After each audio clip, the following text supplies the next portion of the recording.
बाबासाहेबांची चळवळ असो, विचारांनी अनेक जण प्रेरित होऊन अनेकांनी प्रेरणा घेऊन आपल्या करिअरमध्ये उत्तुंग भरारी घेतलेली आहे। अशीच उत्तुंग भरारी घेतलेल्या दलित उद्योजका कल्पना सरोज आहेत।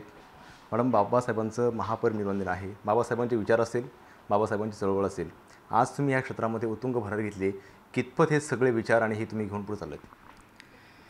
ॲक्च्युली बाबासाहेबांच्या विचारामुळेच मी म्हणेल की मी घडले।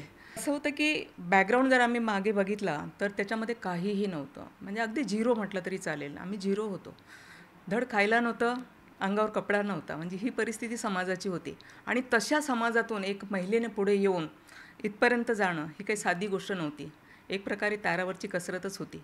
परंतु जेव्हा जेव्हा काम करत असताना त्रास व्हायचा, जेव्हा जेव्हा काही लोक त्रास द्यायचे, कारण सोपं नव्हतं ना, एकतर स्त्री, दुसरी दलित, ह्या दोन्ही गोष्टी माझ्या निगेटिव्ह होत्या।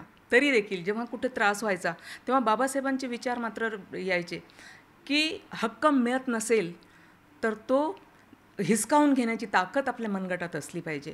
आणि हा विचार आला की परत मी खळबळून उठायचे की नाही, ते आपल्याला काम केलंच पाहिजे। कोणाची ताकद आहे बरं? बाबासाहेबांचे विचार आपल्यासोबत असताना कुणाची अशी ताकद आहे की मला तो काम करू देणार नाही आहे, पण त्याच्यासाठी मला मेहनत करावी लागेल, जिद्द आणि चिकाटी मात्र सोडावी नाही लागेल, आपल्याला काम करावं लागेल। आणि ती मी माझ्या गाठीशीच बांधलेलं होतं बाबासाहेबांचे सगळे विचार, आणि म्हणून मी त्या रस्त्यावर चालले आणि या पदाला आज पोहोचले। मी असं म्हणेल माझ्या समाजाच्या यूथला, मी असं म्हणेल की ठीक आहे, पाठीमागे जे काही झालं, कितीही आपल्याला दाबण्याचा डावलण्याचा प्रयत्न जरी कोणी करत असेल तरी आपण खूप हिमतीने उठलं पाहिजे, कारण आपल्यासोबत बाबासाहेबांचे विचार आहेत, त्यांनी दाखवलेला मार्ग आहे।